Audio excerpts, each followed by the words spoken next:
Hi, palm oil తోటకైతే వచ్చేసాను. ఈ palm oil తోటలో అయితే కొంచెం మనకి ఇప్పుడు ప్రజెంట్ అయితే చెట్లు అయితే కొంచెం ఎత్తు అయితే పెరిగాయి. దాంతోపాటు గడ్డి కూడా బాగానే పెరిగింది వర్షాకాలం కాబట్టి. అలాగే ఒక 30 గొర్రెల వరకు అయితే తీసుకొచ్చారు మా ఫాదరు. ఈ గొర్రెల కోసం అయితే ఇలా నెట్ చుట్టూరంగా వేసి ఇందులో గుడిసె అయితే వేయడం జరిగింది, వర్షానికి తడవకుండా ఉండడానికైతే. సో లాస్ట్ టైం అక్కడ మామిడి తోట ఉండేది, కింద మొండెం వరకు అయితే కొట్టేసిల్లు ప్రజెంటు. అలాగే మంచిగా నాట్లేసి పచ్చగా అయినాయి పొలాలు కూడా. మనకు వచ్చేసి ఈ ఫామ్ ఆయిల్ తోటలో ఒక మూలకైతే బెండ చెట్లు అయితే పెట్టడం జరిగింది ప్రజెంట్. అలాగే పామ్ ఆయిల్ చెట్లు కూడా కొంచెం అయితే పెద్ద పెరిగినాయి. దాంతోపాటు గడ్డి కూడా బాగానే పెరిగింది ప్రజెంట్ అయితే.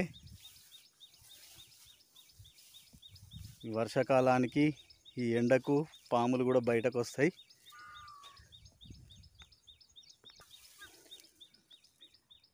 పామ్ ఆయిల్ తోటలో అయితే ఇలా గడ్డి పెరుగుతుంది, భూమి కూడా ఖాళీగా ఉంది కాబట్టి అయితే గొర్రెలు అయితే తీసుకురావడం జరిగింది. ఇక్కడ పెద్ద ఒక రేగు చెట్టు అలాగే పెద్ద బండ ఉండేది. ఈ బండ మీద అయితే ఈ గొర్రెల కోసం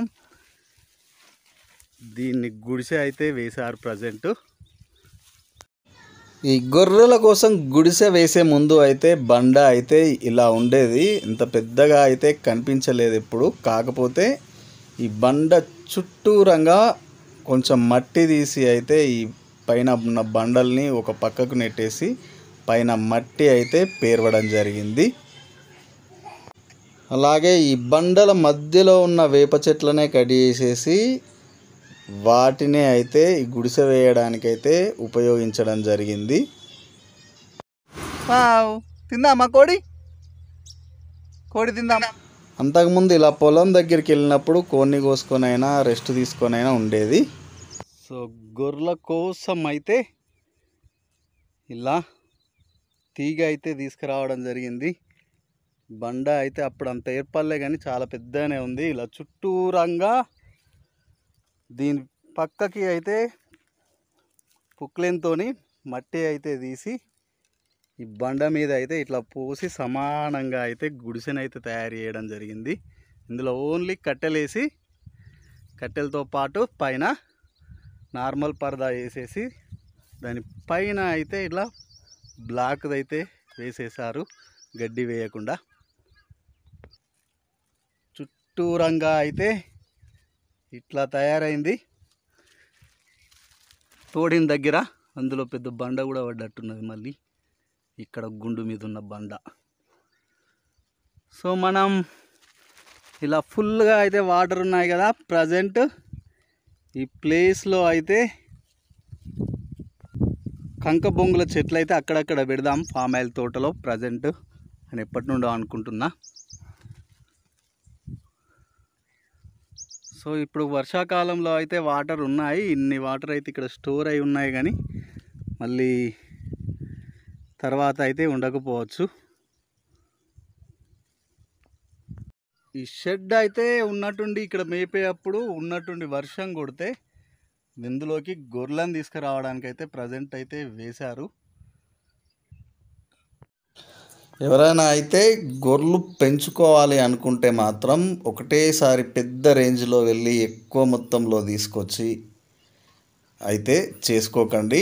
నా సజెషన్ అయితే ఇలా చిన్నగానే ఖాళీగా పనికిరాని ప్లేస్లో ఇలా చిన్న షెడ్ వేసేసుకోండి. దీనికైతే జస్ట్ మనం ఈ చుట్టుపక్కల దూడడానికి జేసీపీకి అయితే 3000 రూపీస్, అలాగే పైన కవరు కట్టడానికి 2000 రూపీస్, 5000 రూపీస్లో కంప్లీట్ అయిపోయింది. ఇంకొక 5000 రూపీస్లో అయితే మనకి ఇలా చుట్టుపక్కల ఈ గుడిసెకు ఫెన్సింగ్ అయితే వేయడం జరిగింది. కుక్కలు కానీ బయటకు రాకుండా, గొర్రెలు కూడా ఇష్టం ఉన్నట్టు బయటకు వెళ్ళకుండా ఉండడానికైతే ఈ ఇనుప ఫెన్సింగ్ అయితే వేయడం జరిగింది. అలాగే ఒక ఫ్యాను లైట్ ఫిట్ చేయడం జరిగింది.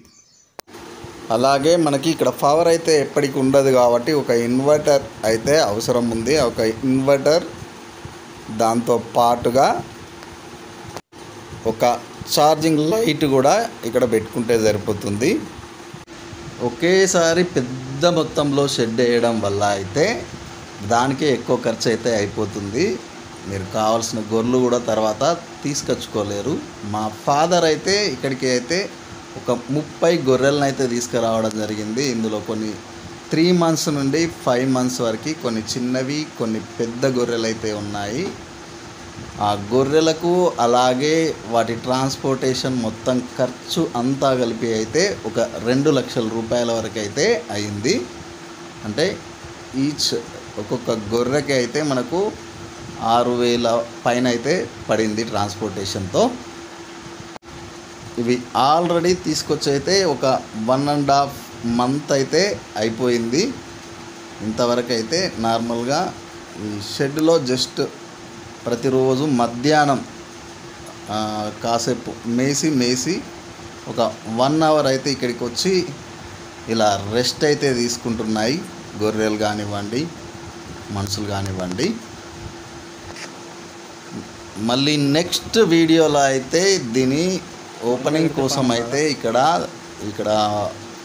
చిలక మీద అయితే పుట్టలో పాలు పోసి అలాగే ఒక కోన్ అయితే కోసి రేపటి నుండి అయితే ఈ గొర్రెలని ఇక్కడే పడుకోబెట్టడం జరుగుతుంది. దాంతోపాటు ఇక్కడ దేవయ్య అనే క్యాండిడేట్ కూడా ఇక్కడే పడుకోవడం జరుగుతుంది.